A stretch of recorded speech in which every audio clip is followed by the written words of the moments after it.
The CCCR, or Centre for Creative and Cultural Research, investigates the ancient, innovative relationship between social culture and creative production. Based in the Faculty of Arts and Design at the University of Canberra, we generate scholarship and artwork in a wide array of humanities, social science, applied and creative disciplines. You are listening to a fresh presentation from the CCCR's Culture and Creativity Seminar Series. The presentation was delivered with slides. To view those slides, or to learn more about the Centre's work, please follow the links in the program notes. This podcast was recorded on the unceded lands of the Ngunnawal and Ngambri peoples.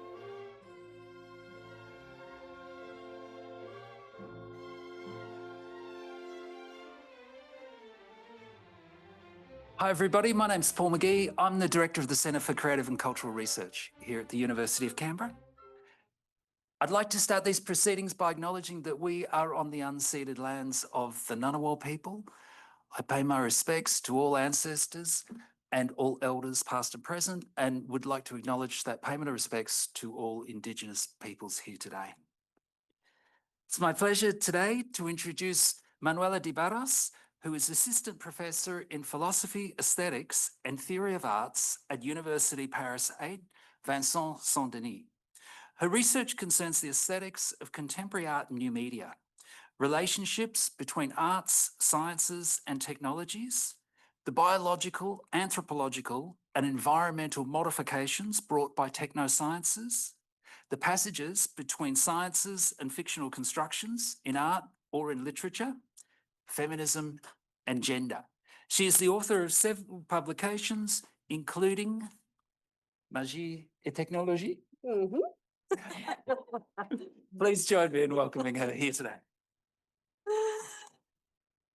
Thank you very much for this introduction. Dear Denise, thank you for having me here today, and thanks to the whole team who made it possible. I am delighted to be here with you, especially accompanied by two students from Paris 8, Justine and Ezekiel. This moment represents the continuation of a very fruitful collaboration between our two universities, which started in 2023.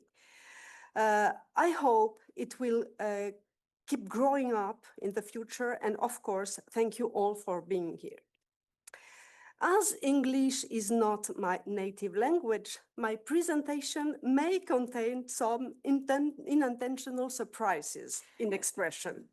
I hope you will find them more charming than distracting. For this talk, I will read a theoretical text while showing a series of images and will not comment on the images directly. They will serve as references, both with bibliography and artistic, and connect to the themes I will address. Unlike Catherine Hale's yesterday, if there is or seems to be no connection between what I say and the images, it's totally normal. How can we contemplate our technological cultural world, torn between Count Volta and Frankenstein, Uspensky and George Gurdjieff, Gregory Bateson and John Lilly? In 1968, Marshall McLuhan remarked that we are all robots when we are involved in our technologies without criticizing them. What would he say today when scientific reductionism and the power of its propaganda through technology have swallowed us all in a tide of silicon? The self-taught philosopher of the counterculture, Alan Watts, has an enigmatic mystico-ecologic credo. Technology is only destructive in the hands of people who don't realize that they are one with the universe and are in the same process. We could use this as a guiding principle for our presentation. The first part of this lecture is based on a book I published in 2019, and the title is Magie and Technologie, in French only, and Spanish as well. Why is it that Silicon Valley's leading CIOs often choose schools for their children where the very technologies they produce are banned? Many of them turn to Waldorf schools, which emphasize artistic creativity, physical experience, and imagination, while explicitly excluding computers from the classroom. Steve Jobs himself declared in 2011 that his children did not use iPad at home, explaining, "We don't allow the iPad, we think it's too dangerous for them in effect." Other amongst the most influential figures in tech, Sergey Brin and Larry Page from Google, Jeff Bezos from Amazon, Jimmy Wales from Wikipedia, Will Wright, which is the creator of The Sims, and many more, were educated in the Montessori tradition. It is worth recalling that the first Montessori school in Canada was founded by Alexander Graham Bell, and that Thomas Edison went so far as to establish 4 Montessori schools himself. These are certainly not schools of magic, at least not in the way we usually talk about it today. But at a time when we have entirely technologized our environment, when our minds are caught up in a web of science and technology in which even chaos has a classification, when nature became a weak echo of the world, when we inhabit it at the speed of machines, it is hardly surprising that creativity should take the place for metaphysics.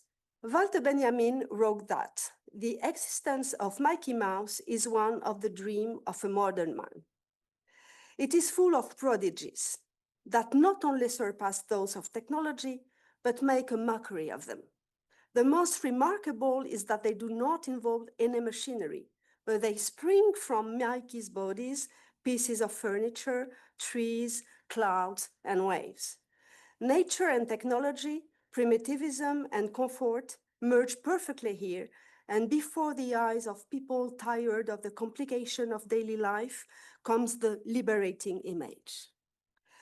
This is where the magic I'm referring to operates, in the intersection of technology's power and the resignation of those who use it or are affected by it. Thus, it has very little to do with mysticism and everything with manipulation. It's a complex system built around a mind control technique designed to influence individuals and crowds. In his remarkable book, Eros and Magic in the Renaissance, 1484, Ian Peter Koulianou explores the esoteric culture that he sees at the art and purpose of Renaissance humanism and the traces it has left today. Understood as a profound knowledge of the imagination, the mechanisms of desire, eros and magic, as it has been explored by Pic de la Mirandole, Marcello Ficino, and Giordano Bruno, it is a complex system that takes the form of a technique of mental manipulation designed to influence individuals and crowds. According to Koulianou, quote, "Today's psychological and social sciences derive directly from it." And he adds that the Renaissance magician was a psychoanalyst and a prophet, but he also anticipated modern professions such as head of public relations, propaganda agent, spy, politician, censor, director of mass media, and publicity agent. The list is far from exhaustive. In fact, it's not so much a change, but a shift. From the mystical and demonological sphere, which was the focuses of Renaissance culture, to science, from esoteric rites to technological habitus. Every effort is being made to achieve the materialized fulfillment of the supernatural fantasies that lies at the foundation of Western cultures. The gift of ubiquity, communication at a distance and with spirits, long-range actions, invisibility, suggestion, and control, but also the creation of new living species or biological transformations. However, this transition from a magical cultural imagination to a technological one did not necessarily occur because of technical inventions. Koulianou again asserts that it is said that without the perfection of the telescope, Galileo would not have been able to contribute to a more accurate image of the solar system. Nevertheless, without using any optical instruments, Copernicus had long considered an heliocentric universe based on Pythagoras' model. And long before Copernicus, Nicolas de Cuse had postulated on the basis of ideas borrowed from his personal metaphysics the infinity of the universe. This easily demonstrates that technical improvements have played only a marginal role in the formation of the modern scientific spirit. Alchemy, astrology, humoral and astral medicine, and magic were conceived as sciences in the Renaissance. And whatever the flaws and deficiencies observable by all, they served their purpose and fulfilled their mission in cultural and social cohesion. As Kulano puts it, Renaissance society showed few symptoms of decadence. It was not in crisis. It had only the most superficial doubts about its own institutions and about the ideology and practical truth. The hypothesis of a lack of use value in the Renaissance sciences must be rejected. It represents no more than an explanation a posteriori of the transformation of the scientific mind, and as such is implausible. We therefore need to look elsewhere for an explanation to the emergence of the natural sciences and the paradigm shift they imposed, which signified the end of a world. The execution of Giordano Bruno in 1600 would be its final scream. Rather than a battle of method or spheres of knowledge, the cause of the development of modern science is to be found in ideology. In the fires, in the religious reform that reduces libraries to a single book, in the return to order in morality, in the fear of alchemical experiments or magical practices that could cost lives. Some continue to do occult sciences in secrecy and in silence. Newton, Kepler, Flood, Galileo. He came close to disaster. He escaped in Venice, more open-minded, when Rome would, with no doubt, have been fatal to him. Bacon or Descartes, too, who shared beliefs that were more mystical and less logical than what's typically thought. As early as 1935, the historian of science Dorothy Stimson made the hypothesis, later consolidated, that the Reformation and religious Puritanism were at the origin of the paradigm shift that led to the advent of hard sciences. So, to grasp how the Western world shifted from traditional beliefs and practices, including magic and alchemy, to a more universally accepted method of understanding the world, we should examine the strict and austere Christians. This is also the thesis of Martin K. Merton, who, in an article on the emergence of science in the 17th century, states that Puritanism combined a barely disguised utilitarianism with secular concerns, methodological and relentless activity, systematic empiricism, the right and even the duty of free examination, and anti-traditionalism. All formed a set of values closely related to the similar values that prevails in the science. As a result, the sciences were to be placed at the top of the hierarchy of knowledge, leading to a drastic increase in research into nature, as well as changes in our way of life and the metamorphosis of our environment. The scientist had become a figure of reference, capable of providing access to knowledge that is accurate because it is intangible truth and in line with a vision for society. The recognition by official institutions increased their legitimacy, not only scientifically, but also publicly, and enhanced their social, economic, and political role. In other words, people believed in science, in its capacity for progress and its rightness and permanence, which metaphorically referred to a religious and social ideal. Religious because science is conceived as a way of exploring the world created by God, magnifying it by understanding its internal structure in all its complexity, which reflects divine grandeur and wisdom.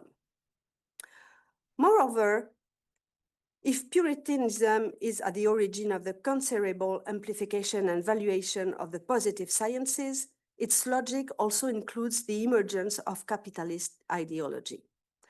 As Max Weber wrote, Western capitalism, as we know it today, has been heavily influenced by technological advancements.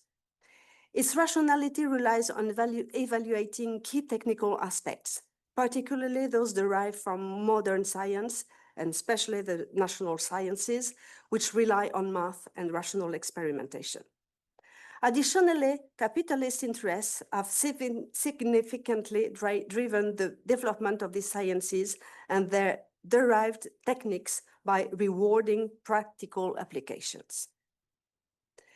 Finally, we should add to this ascendance the military logic. Then we have the trio of religion, army, and science, completed with capitalism and techno-industry. It forms the five-pointed star of the crossing zones of influence at the source of our technological world.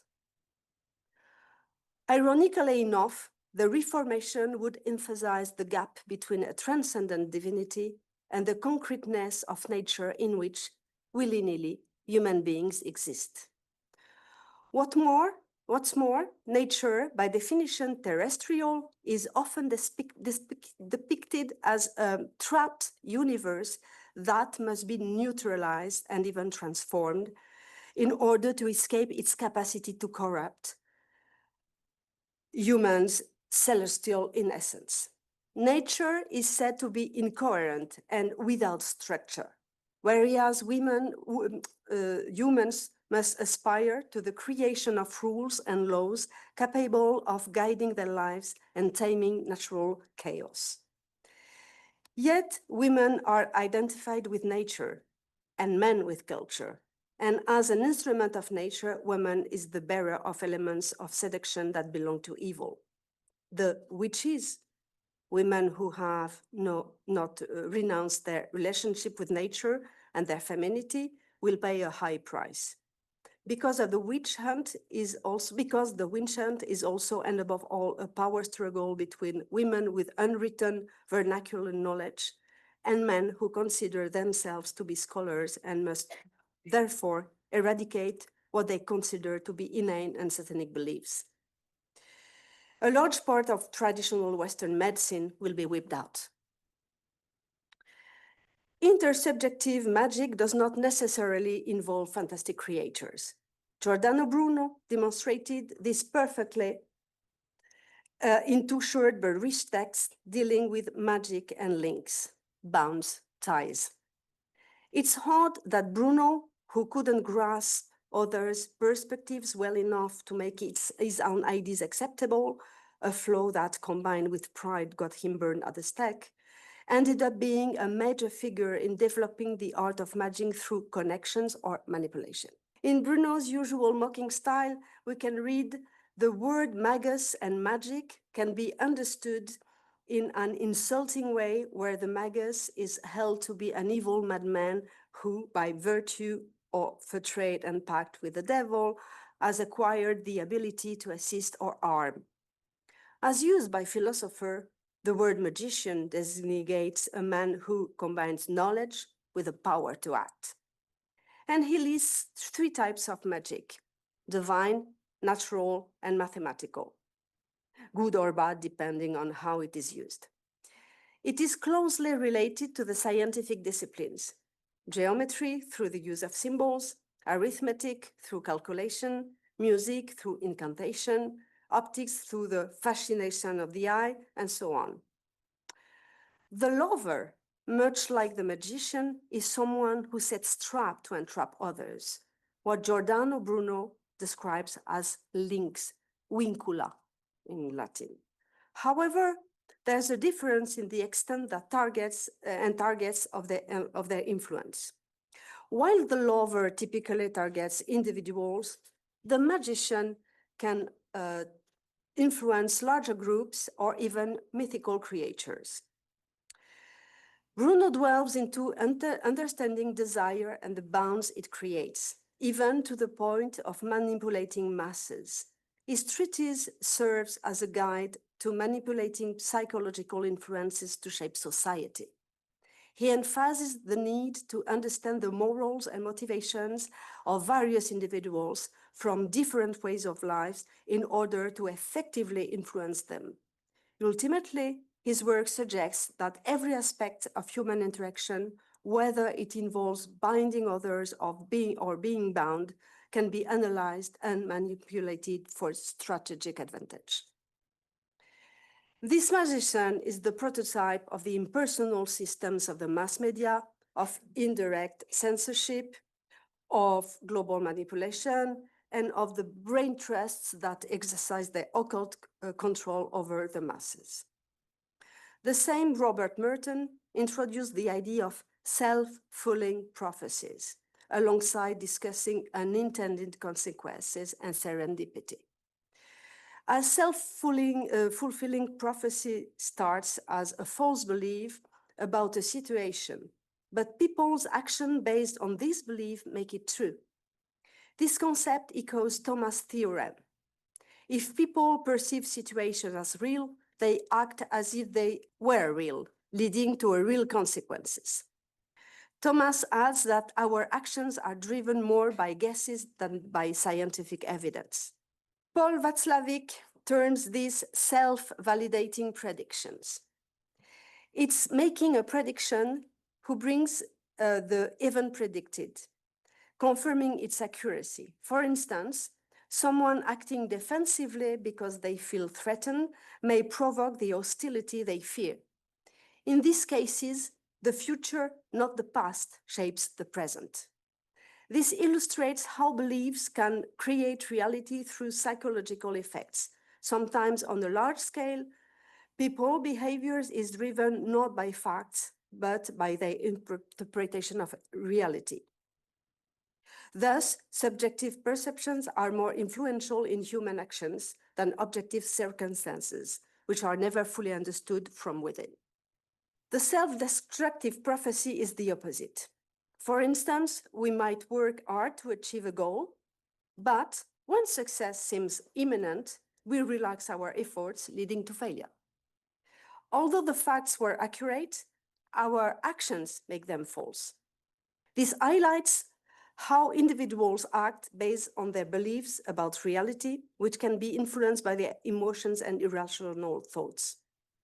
Edward Bernays, a pioneer in political and commercial propaganda, and Freud's nephew, understood this concept well in 1917. He manipulated public opinion in the United States to support entering a war. Known for his influential campaigns, like convincing women to smoke in 1929, Bernays believed propaganda was crucial for controlling public opinion. He even argued that the news were a more powerful tool than advertising. His credo includes gems as propaganda is the executive arm of the invisible government. Nowadays, of course, we have tools of a completely different power and precision. As Giuliano da Empoli demonstrated in The Engineers of Chaos, the ability to conduct experiments, collect data, and analyze it has reached an extraordinary level thanks to physicists. The influence does not go only through psychological reactions. Let's mention here the strength of influence in much better documented scientific frameworks. For instance, the study by Itzhak Fried and his neurobiology team at the University of California and the Tel Aviv Medical Center. Published in 2011, it has now become a classic. As electrodes were implanted in the brains of some of their epileptic patients, they discovered that it was possible to predict the decision they were making or would make. 700 milliseconds before this decision became conscious to the person. The impressive success rate was 80%. These results confirmed the work of Benjamin Libet in the 70s, who, while studying physiology, discovered that brain activity preceded the subject's conscious express decision. This discovery sparked an ongoing debate as to whether this prior activity sounded to the depths of the concepts of will and intention. For Libet, conscious will is expressed between intention and action. This leaves us 0.2 of a second to exercise our free will. Furthermore, we know from the work of José Delgado, a research physician at Yale University, that electrical stimulation of the brain can bring about impressive changes in the behavior, to the point where he himself said that humans can be controlled like robots by pressing buttons.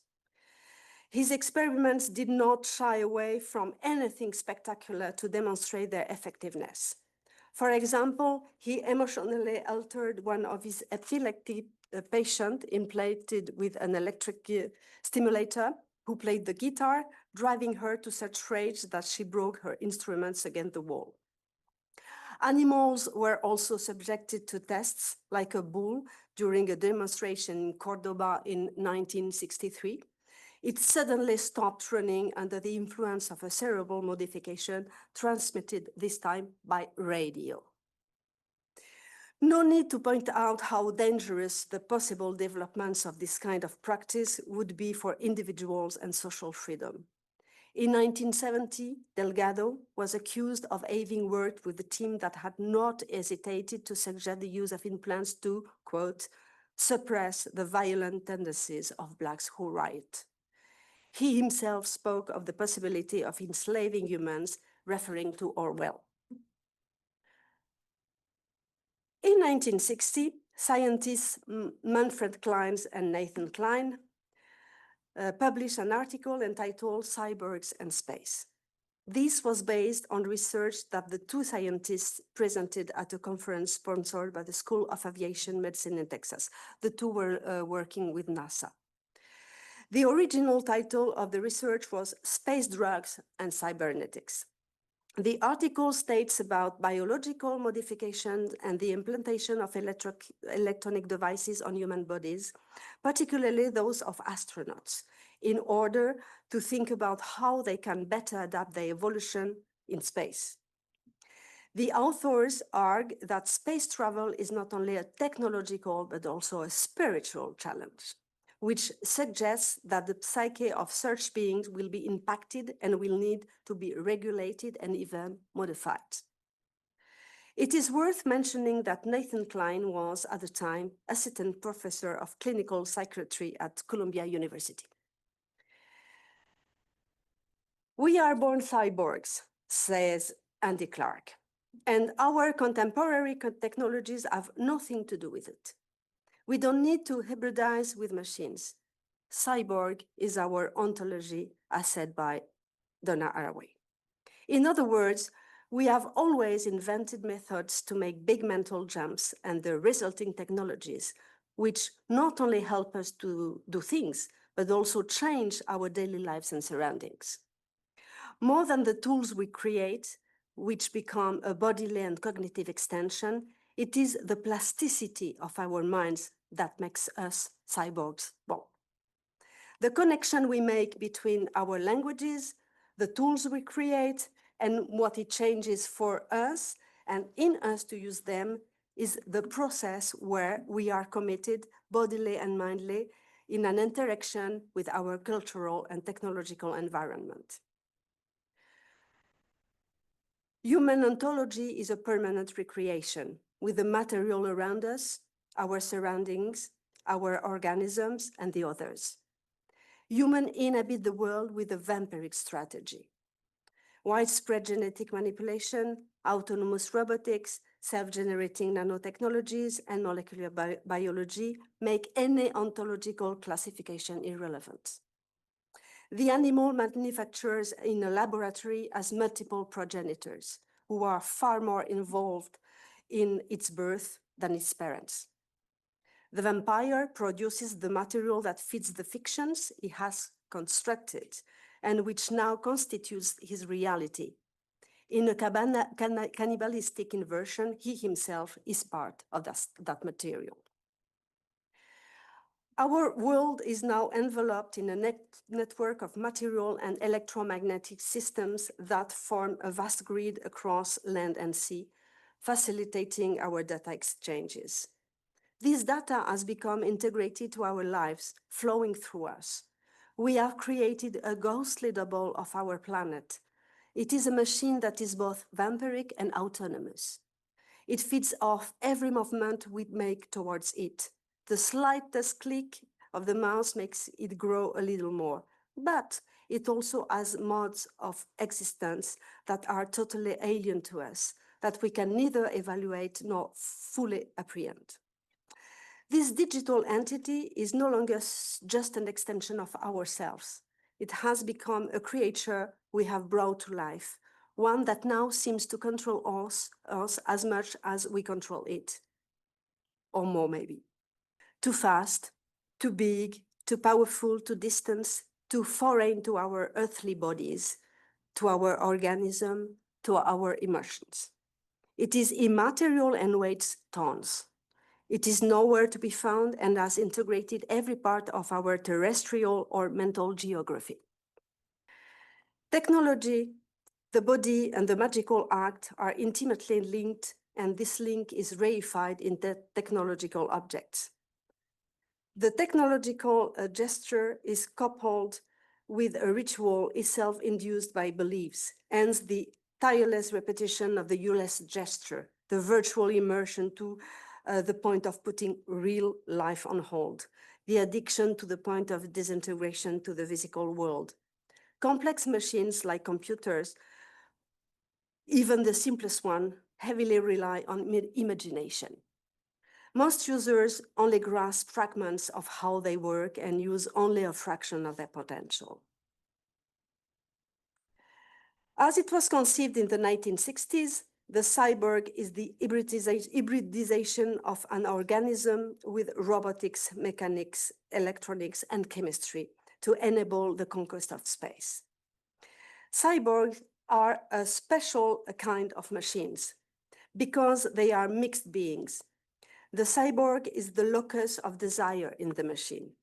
It is a being with the qualities of a machine, but which cannot be impassive, cold, or indifferent like a robot, nor passionate and sometimes irrational like a human. The cyborg is underplay on the side of the desiring machine, as Deleuze and Guattari defined it on the basis of Samuel Butler's Everyone. In the 3 chapters that made up the Book of the Machines, Butler, who remembered for having been influenced by Charles Darwin, puts forward for the first time the idea that machines could acquire consciousness in the manner of natural selection. In her infamous text, Cyborg Manifesto, Donna Haraway uses the metaphor of the cyborg to rethink the social relations she examines on the basis of the powers of oppression. Haraway's cyborgian future is the one of a being who has broken all the codes over femininity, ultra consciousness, determination to emancipate herself from all confining power by overtuning the system from within and using its own weapons. Before her, Albert Camus had already declared lapidarily after Hiroshima, we are going to have to choose in the more or less near future between collective suicide or the intelligent use of scientific conquest. Nietzsche is the philosopher who tried to give back a body to Western and Christian being, the one who makes the philosopher dance. Speaking of the philosophical task, he says, we are something other than scholars. We have other needs, another growth, another digestion. We need more, we need less. Dance is indeed our ideal. In his essay on the philosopher, Peter Sloterdijk points out, perhaps Nietzsche's current influence in the actual intellectual sensibilities stems from the fact that he reminds us of one of the inescapable dreams of modernity. He allows himself, albeit at a high price, to be an artist as a scientist and a scientist as an artist. Donna Haraway's unique background as a philosopher, ethologist, and biologist informs her fiction, which challenges and disrupts the technoscientific models promoted by multinational corporations. This fiction, while still developing, has the potential to blur boundaries and question what is considered the obvious answer. The magical relationship with the world and its objects regularly erupts in fever pitch, precisely when technology is at its most spectacular.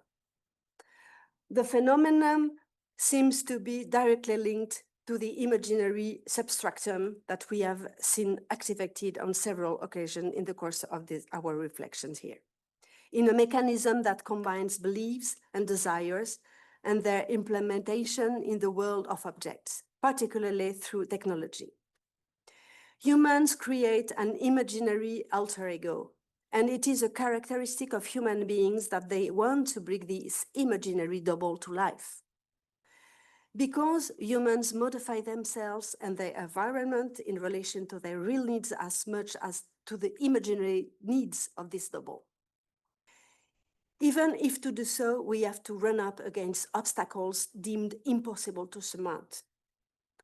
This clown appears as much in art, literature, film, as in the sciences and the humanities. We spend our time going through a mental process called willing suspension of disbelief. In other words, the fact that the spectator or reader of a work of fiction abandons all skepticism while using that work. It seems to me that we do the same with the sciences, and that's what makes them very operative. We still should have to investigate what accepting to live a fiction as if it was real or to feel an experience that doesn't exist can actually change to our reality. It seems to me that from a certain point of view, technologies exist because someone has believed in them enough to create a new reality. I think that there is a process yet to be fully identified by which we create the material conditions for realizing imaginary objects and operations. Here, I would like to bring the fact that fiction and imaginary construction do not belong to the magicians and manipulation only. In Magie and technologie, I mainly studied the manipulative aspect of this knowledge. But this is not the only space where they meet. At a certain point, the history of the world and the magical history of the world came together, precisely for the reasons described above. The fundamentally fictional and not just rational nature of the way the human mind operates. This is where myth, legend, and experience come together in a weaving that forms the fabric of our inner world. From it, we shape the concrete world. To finish this presentation, I would like to consider that our very topical quest for new outer spaces says about the way we inhabit the Earth. What does this make of us and to our loose ontology? Although anthropocentrism and the notion of justified dominion over nature central to the scientific, technological, industrial, and capitalist endeavor have undoubtedly contributed to advancing health, education, and comfort, at least for a segment of humanity, they also stand as the genesis of our more pressing contemporary dilemma, the alarming and precipitous climate change unfolding before us. Speculative narrative has the capacity to create worlds, and fiction has a profound heuristic value, as we have seen. They can enable us to conjure up possible worlds that are not just mirages. They lead us to new interpretations. The point where there is the point here, is not to theorize fiction, but to give it the space of the political. To speculate is to give political space to the act of shaping narratives. All this has, of course, been perfectly understood and explained much better than I can by Donna Haraway, who rightly believes that denunciation and criticism are no longer enough. we must radically move on to build a propositional force.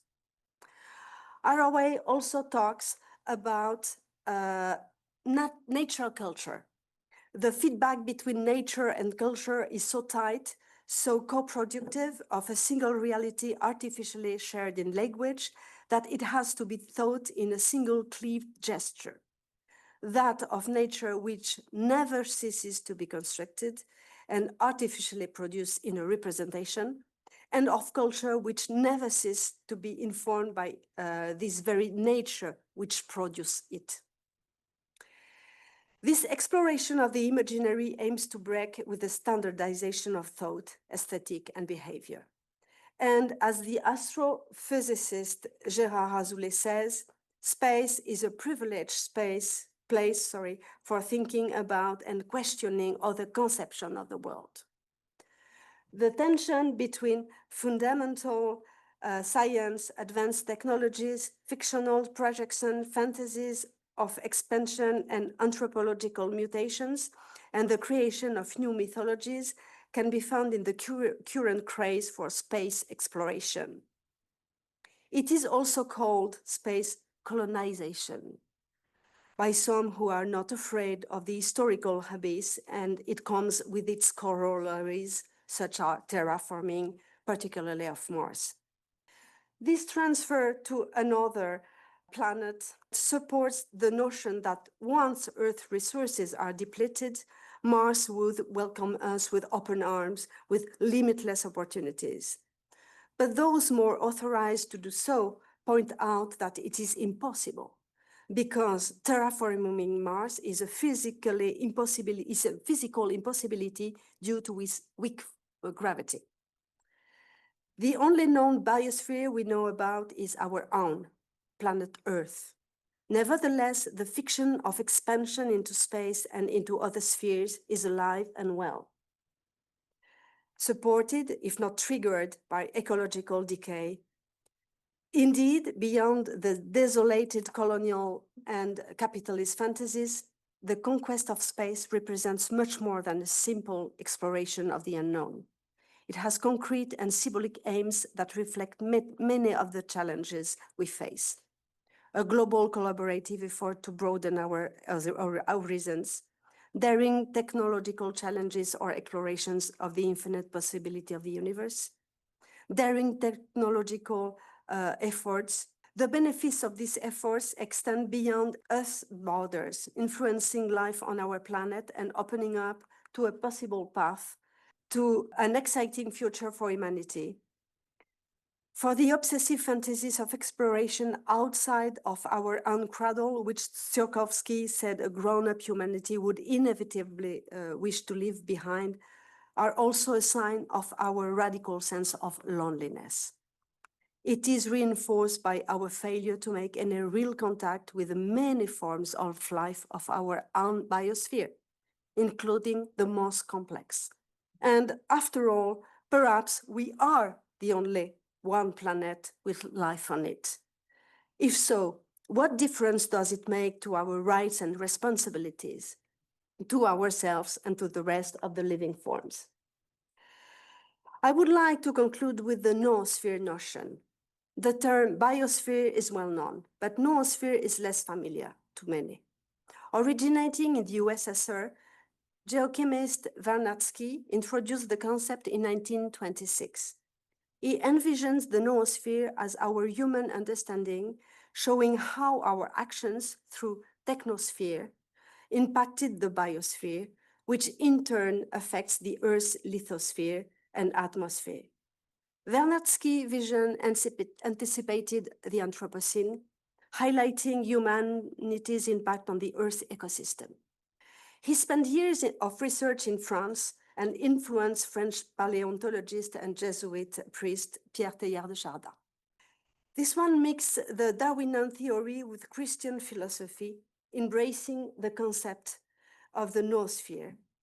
However, Teilhard emphasized the noosphere less as a geological force and more as a manifestation of global consciousness and spiritual destiny. He may have influenced biologist Julian Huxley, that he met in UNESCO, who used the term transhumanism in 1957 for the first time. Teilhard de Chardin elaborated on his concept of humanity moving towards planetarization, which is similar to contemporary globalization, but with a spiritual undertone. It envisions humanity's psyche or consciousness progressively intertwined, forming a denser noosphere, a realm of thought and consciousness enveloping the biosphere, analogous to an atmosphere made of psyche rather than oxygen. This interconnected fosters increased consciousness, leading to a more unified and planetary awareness. This is the vision of a humanity whose imagination, thoughts, ideas, discoveries, in other words, its psyche or consciousness, are gradually weaving together and ever tighter and denser noosphere, generating ever more consciousness. What will we allow this psyche entity to be? Facebook's mental damage, Amazon's frenzy shopping, Google's data hegemony, Cambridge Analytica's voting injections, blockchain's energy bulimia. I leave you to complete the list and invite you to replace it with something more cheerful. Thank you for your attention.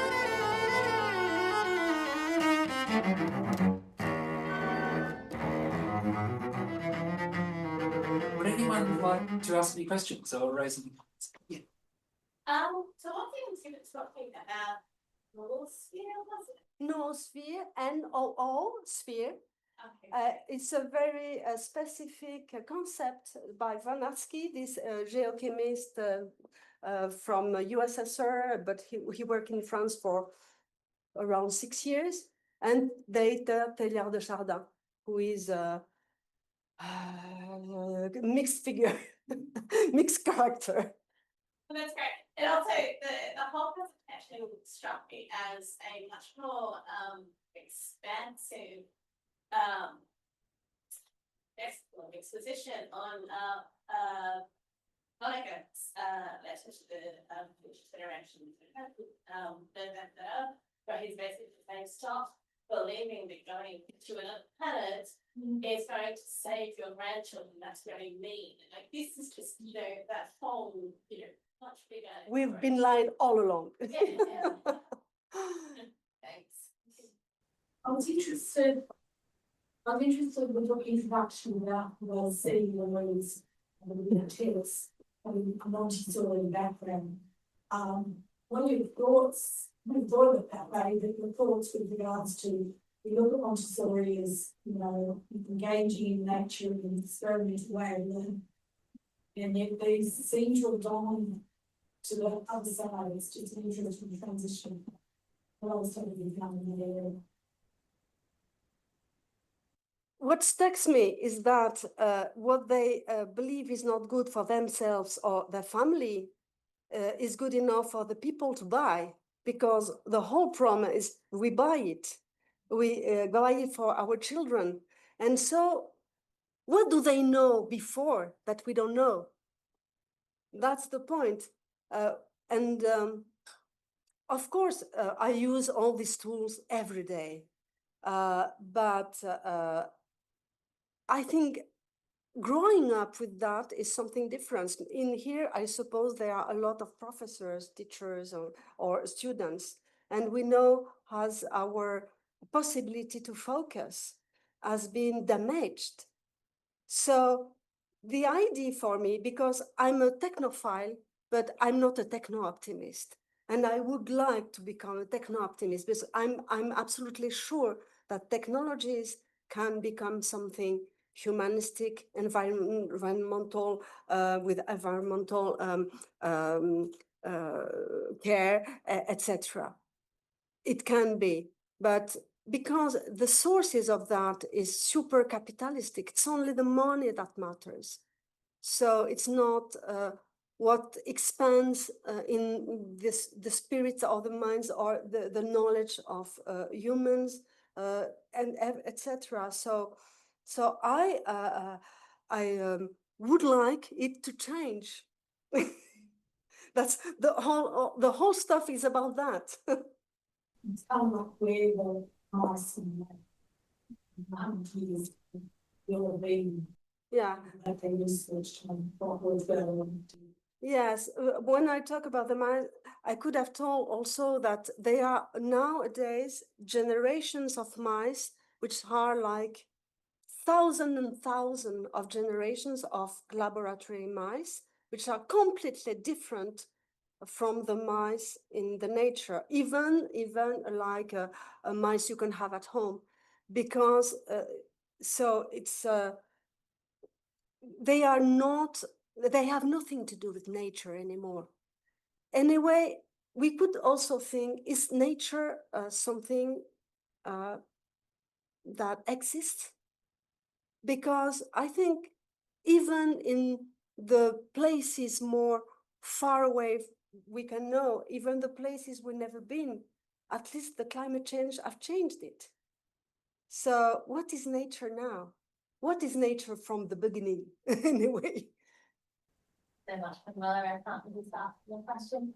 I was really interested in the point around Puritanism and the sciences. And I wondered whether there were other people in the room who thought about the way in which data-driven decision-making has entered into all sorts of organizations, including universities.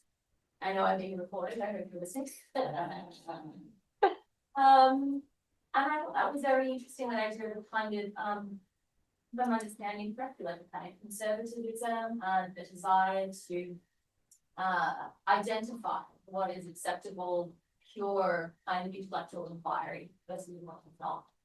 And I wonder whether you thought there was that kind of Puritanism of thought has a relationship to other kinds of social Puritanism that's happening across the world around, you know, sort of, the United States, the way in which there's this sort of backlash and sort of, yes, women's rights and stuff like that. Do you think that there's a connection? Well, yes, I do, but I would have to prove it, which is a bit. But I was talking about the 17th century, and in that period, it's really well studied. But I think it left traces, and a society as the US society has a lot of traces of it. But I think nowadays US society is very, it's not monolithic, but we can find it, for instance, in some governments. This, of course, it will be like, there is like nowadays, of course, it's also political opportunities, but maybe it's not indifferent that the tech CEOs support the nowadays government from the US, namely President Trump. Maybe it has to do with, how to say, this kind of order, morality order they pretend to bring to the country. As we know, it's completely fake, but maybe it fits some of their agendas. I would have to think about that more, but probably there are stuff there. They are in common ideals. Manuela, we have a comment from online, and also a question in the comment. Is wonderful presentation. This is from Tamsin Kemp. I'm so pleased we're revisiting Haraway. Thank you, Manuela. And Mick Chisnell says, extraordinary and dense presentation. Thank you. And he has a question. Do you have any thoughts on love and therapy between humans and bots? Bots? Bots. Bots. AI. Yeah, so do you have any thoughts on love and therapy between humans and bots? Yes, I have. There's a qualification on it. Yes. You know, I have links, family links with Japan. And it makes me thought a lot about that, because in Japan, the links with robots is very different. Well, nowadays, there are no more, I think maybe one French company is still doing like anthropology, like human boats, small ones. I think one is still doing it, but it's been over everywhere because it was very expensive and Japan is completely down from the economical point of view. But in the 80s, it was very, certain people had small robots at home and they would take them like that, like babies. And it's strange. To me, it was like a tool or a tool or to play with it. But they didn't think, and so nowadays in elderly houses, houses meant for older people, because of course everybody knows Japanese population is going on very fast, because they don't have enough caretakers, they use robots, and it works very well. But I'm not sure whether it would really. I'm not sure whether it would be beneficial for every kind of population. I don't know. But, you know, we have this uncanny valley, which is something we think in robotics. So if it's too close, we become, it's close, but we see it's not humans. So it doesn't work that well. So, you know, in the robot factory laboratories, they're trying to put like emotions and stuff like that. But I think if they look like robots, even robots looking like, I don't know, dogs or cats, or you know, it works. And also nowadays they have robots which are like forms, like sofas, like places you can sit down and it envelopes you and things like that. And those ones work very well. So I've quoted Simondo about the fact that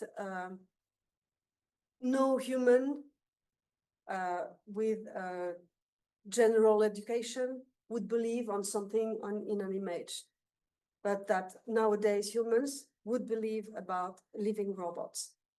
So it's just like points to think about. I don't know if I answered well to the question, but. No, that's great. I'm going to ask you one last question, actually. While you were speaking, I was thinking of the psychoanalyst Jacques Lacan, and in particular his reflections on science and the question of whether psychoanalysis is a form of science, or perhaps something more alchemical, something that harkens back to a different a different coding of the links between humans and interactions there. And I just wondered about your thoughts about how psychoanalysis might fit into the sort of trajectory presented. I don't think psychoanalysis is a science, and I think it's very well like that. It talks about something else, and it has to be fluid. It has to be like, well, I know a lot of psychoanalysts, and I don't think one of them would talk about psychoanalysis as a science. It's something else. It's something that, well, it's not my part at all, so I can't talk about it like deeply, but I think it's a kind of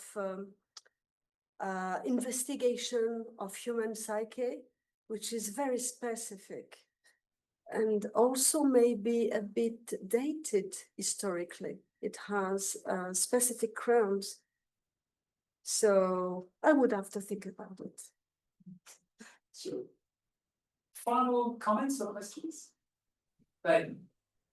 Manuela, very yes, thanks you for the excellent presentation. I was wondering about the 1905, I think. You mentioned from the astronauts' bodies, and that it's easier to sort of modify the body and to create some kind of like earthly environment out in space for it. And I struck me as interesting as well because then you mentioned case like later on, and not in the book that you mentioned, but in the Spheres trilogy, where he sets that up by talking about the moment that modernity began was the moment that in warfare, in the First World War, that the environment was recognized instead of attacking the body. So it struck me as an interesting kind of link, particularly now. I was wondering what you think about that with climate change and more talk about climate change. We are kind of modifying the environment, not on a like tactical level in a war, but on a kind of a larger scale, and rendering the environment basically hostile to us in a similar way that gas will be used in the First World War. So coming back and thoughts on that, climate change,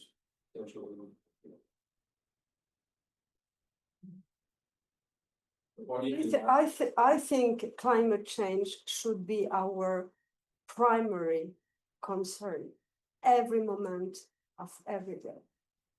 Because, and I cannot understand why the people in charge don't do anything.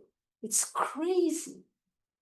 So what I can think, and that they believe that their capitalist techno efficiency will be good enough to save us from the destruction of the planet. Well, remind that the destruction of the planet is not the destruction of the planet, it's our destruction, because the planet will go on. It will be different, but stuff will stay. So I don't know, but also, Ezekiel pointed out to me a paper of The Guardian about Putin and Xi Jinping talking together, and they didn't know the microphone was on, about the changing the parts of their bodies, and though basically they could become immortal. This is the kind of fantasy that goes on, or going to Mars, or I don't know what, instead of taking care of what we have.